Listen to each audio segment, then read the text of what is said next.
Bonjour et bienvenue, nous allons aujourd'hui parler de la propriété transform, propriété de transformation en CSS. Comme à l'accoutumée, j'ai déjà préparé une page HTML constituée d'une boîte identifiée comme étant boîte avec le contenu Hello. J'ai rattaché à cette page HTML le fichier style.css, donc la feuille de style. Et cette feuille de style applique pour l'ensemble des éléments de la page HTML des marges externes et internes à 0, puis paramètre la boîte comme étant une boîte donc carrée de 100 pixels de large par 100 pixels de haut et une couleur d'arrière-plan verte. Donc voilà ce que ça me donne, cette boîte. Donc en quoi consiste la propriété transform? Elle va nous permettre de faire des transformations. Alors, qu'est-ce que j'entends par transformation? Dans un premier temps, vous allez pouvoir appliquer des rotations à vos éléments. Donc pour ce faire, vous allez utiliser la propriété transform suivie de 2 points et de la valeur rotate, suivie entre parenthèses de la valeur en degrés de la rotation. Alors c'est une rotation dans le sens des aiguilles d'une montre. Donc si j'applique 45 degrés, alors degrés c'est DEG, vous allez voir votre boîte, vous voyez, faire 45 degrés en rotation dans le sens des aiguilles d'une montre. Et alors effectivement, on voit qu'une partie de la boîte déborde, c'est parce que la boîte, en réalité, est toujours considérée comme étant non rotatée, non en rotation. Donc, je peux réajuster ça en appliquant une marge en haut, un margin top, pour refaire descendre un petit peu cette boîte.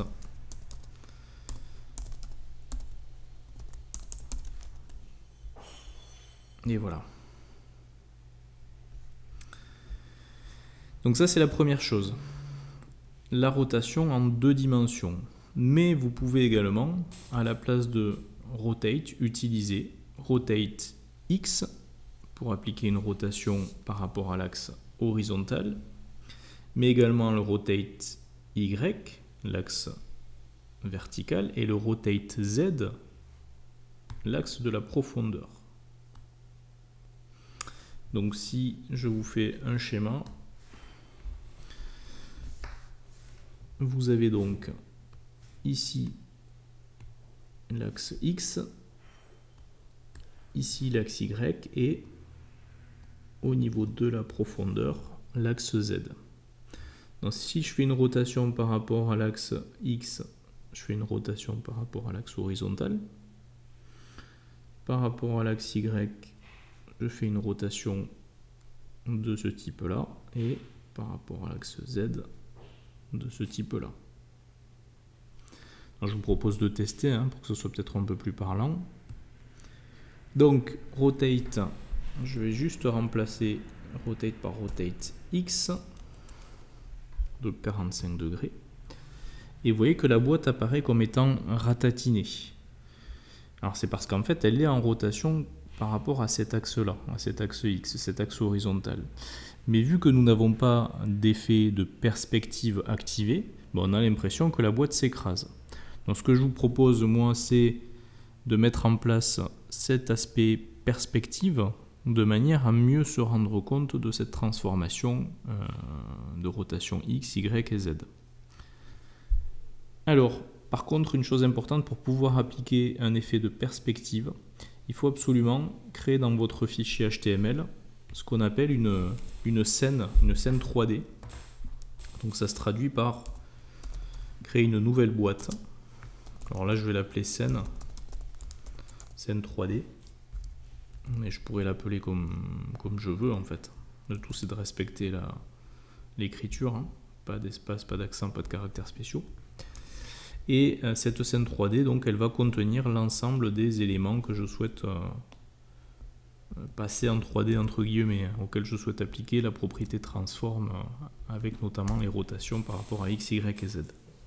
Donc là j'ai cette scène 3D et à l'intérieur ma boîte. Et alors derrière, en CSS, on va paramétrer cette boîte scène 3D comme appliquant de la perspective. Alors il faut quand même déjà la dimensionner. Je vais la dimensionner la même taille que la boîte, allez, 100 pixels par 100. Je ne vais pas lui donner de couleur de fond. Par contre, je vais activer la perspective par le biais de la propriété perspective. Et alors, plus la valeur que vous appliquez est importante, moins la perspective est élevée en fait. C'est-à-dire que là, si je mets 1000, ou même je crois que j'ai mis 10 000, je ne sais plus, en gros, ça ne change pas grand-chose. C'est comme si la perspective était très très très faible, voire même presque inexistante. Alors que si je mets une valeur de perspective beaucoup plus faible, par exemple 10, je vais avoir, vous voyez, un effet de perspective. L'horizon est ici très très important. Donc l'idée, c'est de se caler sur une valeur intermédiaire qui sera proche, on va dire, de la dimension de la scène. Et que là, je mets du 100 en perspective. Et déjà, l'effet est quand même assez important. Donc là, on se rend bien compte que le Rotate X n'écrase pas la boîte, mais l'applique bien en rotation par rapport à cet axe horizontal. Donc si je remplace du coup le Rotate X par un Rotate Y, vous allez vous rendre compte que la rotation se fait par rapport à l'axe vertical. Et si vous remplacez le Rotate Y par le Rotate Z, à ce moment-là, c'est comme si on faisait un rotate classique, puisque c'est par rapport à l'axe de la profondeur que s'effectue la rotation. Alors vous avez qu'à vous prendre une feuille de papier, puis vous vous amusez à la faire tourner au niveau Z, au niveau Y, au niveau X, et vous aurez exactement la même vision des choses, le même rendu.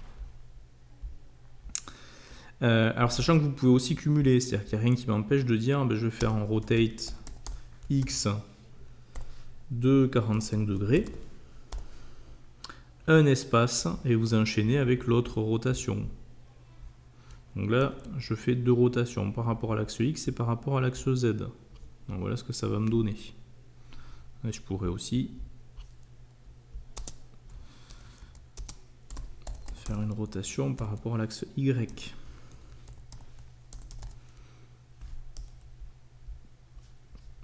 Voilà. Donc voilà ce que vous pouvez faire déjà avec la propriété transform, la rotation 2D, rotate, plus des rotations 3D, rotate X, rotate Y, rotate Z, et vous pouvez même en cumuler plusieurs. Alors au-delà de ça, vous pouvez aussi, grâce à la propriété transform, appliquer ce qu'on appelle des translations par rapport à l'axe toujours X, Y et Z. Donc si je fais une translation par rapport à l'axe X, alors là ce sont des pixels, de 100 pixels, ça veut dire que ma boîte va se décaler de 100 pixels par rapport à sa position d'origine. Vous voyez, elle était collée à gauche, elle est décalée de 100 pixels. Vous comprenez du coup que si je rajoute un translate Y de 100 pixels, à ce moment-là, la boîte va en plus se déplacer verticalement. Alors là, elle descend de 100 pixels. Si vous voulez la faire remonter, ce serait un translate Y négatif. Oui, parce que du coup, j'ai mal fait ce dessin-là. En réalité, j'aurais dû plutôt faire hop, le X, hop, le Y, et vers le fond, voilà, le Z. Logiquement, c'était comme ça. Et donc, on pourrait aussi faire un translate Z. Et à ce moment-là, hop. Oula, alors oui. C'est pareil. Je ne veux pas que je mette une valeur trop importante, sinon la boîte sort du champ de vision. Et vous voyez que du coup, la boîte là a avancé au niveau de la profondeur de 50 pixels. Donc si je mets 100, elle avance tellement que je ne la vois plus. Voilà, c'est comme si elle était derrière la caméra. Je vais mettre 20, intermédiaire. Voilà. La notion de translation. Et vous avez en plus des translates toujours au niveau de la propriété transform, les scale. Alors scale x, y, z, toujours. Hein. Alors c'est le facteur d'agrandissement. Donc c'est un facteur, donc une multiplication du coup. Hein. Donc si je veux au niveau horizontal agrandir ma boîte 2 fois, je mets un scale x de 2. Donc ça c'est l'agrandissement par rapport à la largeur de l'élément. Hein. Vous voyez que ma boîte elle est étirée pour faire 2 fois sa largeur d'origine. Donc si je remplace le x par le y, ben, c'est au niveau à ce moment-là vertical que je vais redimensionner ma boîte. Et alors on pourrait cumuler, hein, faire un scale y et un scale x de manière à avoir on va dire un agrandissement sans déformation, hein, c'est vrai. Comme je pourrais simplifier ça en utilisant directement non pas scale x et scale y, mais scale tout court. Si vous utilisez scale à ce moment-là, c'est un agrandissement dans les deux sens qui s'effectue. Je vais appliquer une marge à gauche de 100 pixels. Ce que je vous propose maintenant, c'est un cas un petit peu plus concret de l'utilisation de cette propriété transform. Nous allons essayer de mettre en place ce genre de système-là.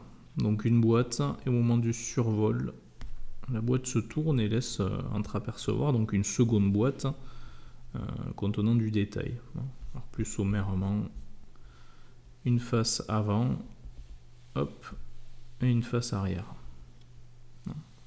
Alors si on veut mettre en place ce genre de choses, ça veut dire déjà qu'il nous faut deux boîtes.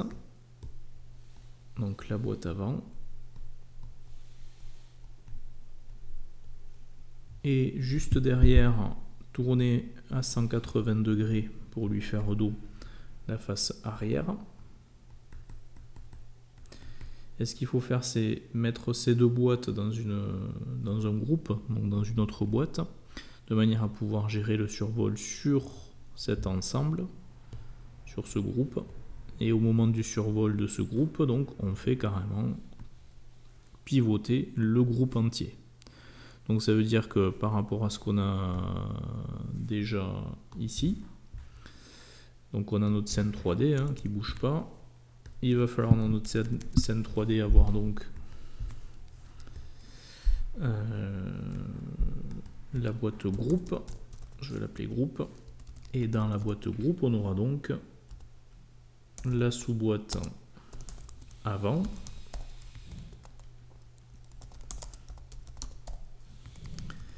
et la sous-boîte arrière.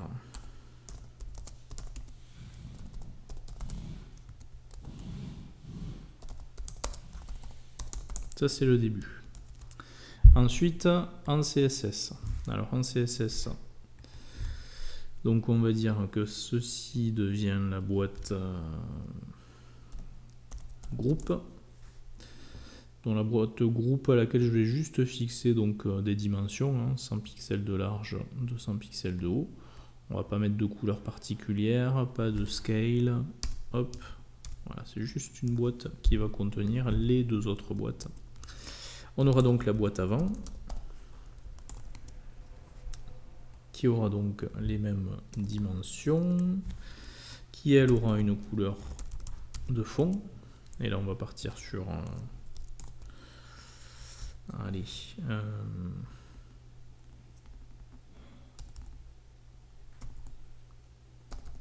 du bleu.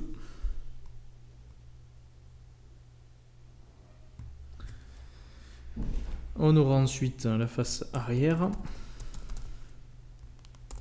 qui aura les mêmes caractéristiques, à la différence de la couleur qu'on va faire varier.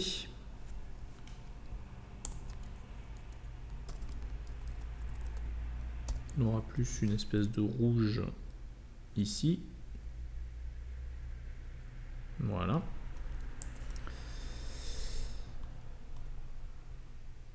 Et voilà ce que ça nous donne. Nous avons donc les deux boîtes avant et arrière qui se suivent, ce qui est tout à fait normal puisque elles ne sont pas positionnées. Des boîtes qui ne sont pas positionnées ne peuvent pas se superposer. Donc ce qu'il va falloir expliquer, ce qu'il va falloir dire à ces deux boîtes, c'est qu'elles doivent d'abord se superposer. Donc la face avant et la face arrière. Puis on indiquera à la face arrière qu'en plus donc d'être positionnée, elle devra se tourner de 180 degrés par le biais de la propriété transform et du rotate Y. Donc on va positionner les deux boîtes pour commencer, donc la face avant et la face arrière. Une position absolue. Alors, obligatoirement, quand on utilise la propriété de position, il faut préciser le positionnement vertical et horizontal, donc par exemple le top et le left, mais ça aurait pu être le bottom, le right. Et là, qu'est-ce qui va se passer? En temps normal, cela voudrait dire que la boîte avant va se positionner à 0 pixels du haut et de la gauche de la page, normalement. À moins que le groupe ait été positionné de manière relative, et la face avant, du coup, se positionnerait par rapport au groupe. Mais en fait, on se rend compte que la boîte se positionne non pas par rapport à la page, mais par rapport en fait, à la scène 3D. Le fait d'appliquer la scène 3D la propriété perspective équivaut à lui donner une position relative. Donc du coup, la face avant se positionne de manière absolue, mais relativement à la scène 3D, puisque la scène 3D se voit appliquer la propriété perspective. Donc la tension perspective, même résultante que l'utilisation du position relative qu'on avait vu au moment des positionnements. Donc du coup, tout va bien. Je n'ai pas rajouté de positionnement relatif sur le groupe ou la scène, c'est pas utile. Et je vais rajouter sur la boîte arrière le même type de positionnement. Voilà. Donc les deux boîtes se superposent et on voit que c'est la face arrière qui par défaut est visible au premier plan. Ce qui est normal, c'est la dernière qui a été créée dans la page HTML. Donc ce qu'on va lui dire, c'est de se retourner. Donc on va appliquer à la face arrière la propriété transform avec une rotation par rapport à l'axe Y de 180 degrés.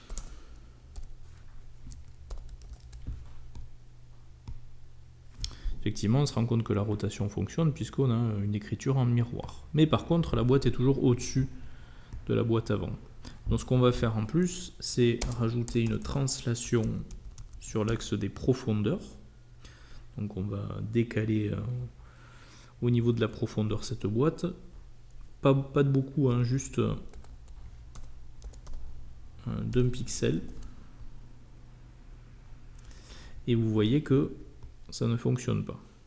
Alors ça ne fonctionne pas, alors ça fonctionne en réalité, mais juste ce n'est pas visible parce que on a une autre propriété à rajouter à notre scène 3D, en plus de la perspective, c'est la propriété transform style, donc préserve 3D. Alors le fait de rajouter ceci, transform-style et préserve 3D, fait que la notion de profondeur au niveau des différentes boîtes est respectée.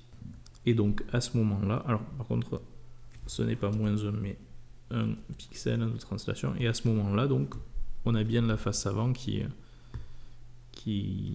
redevient qui revient en premier plan. Alors, regardez, si je retire, hop, c'est la face arrière. Si je remets, la face avant reprend sa position au niveau de la profondeur. Donc important de rajouter donc en plus de la perspective le transform style préserve 3D. Deuxième étape, nous allons maintenant gérer le fait qu'au moment du survol de l'ensemble, donc de notre scène, le groupe se tourne de 180 degrés pour laisser voir la face arrière. Alors pour ça, nous allons donc gérer le survol de la scène 3D, c'est-à-dire scène 3D et la pseudo-classe 2.over, donc le survol. Et alors c'est pas tout, hein, c'est au moment du survol de la scène 3D, on fait se retourner quoi? On fait se retourner le groupe. Donc on va agir espace sur le groupe. Donc en réalité, on met là en forme le groupe au moment du survol de la scène 3D. Et ce groupe se verra appliquer donc la propriété, la fameuse transform, avec une rotation par rapport à l'axe vertical, rotate Y, de 180 degrés. Oups, attention la première virgule à la fin. Alors n'oubliez pas non plus, j'ai fait une erreur, le dièse bien sûr c'est l'identifiant groupe. Et voilà ce que ça nous donne au moment du survol de la scène 3D, le groupe se tourne. Donc on voit la face arrière apparaître.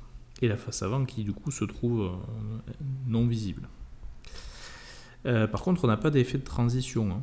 Donc ce que je vous propose c'est de rajouter maintenant cet aspect animation au moment du survol. Donc pour ça il suffit de dire que sur mon groupe on va appliquer donc une transition, propriété transition, qui va s'appliquer cette transition, donc cette animation sur la propriété transform, puisqu'on veut que ça s'anime au moment où ça tourne, donc au moment où on change la transformation.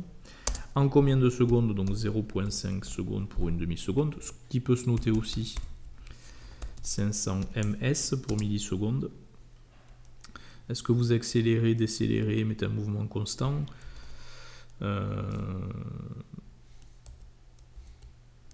Moi je vais laisser donc le parent défaut c'est du is.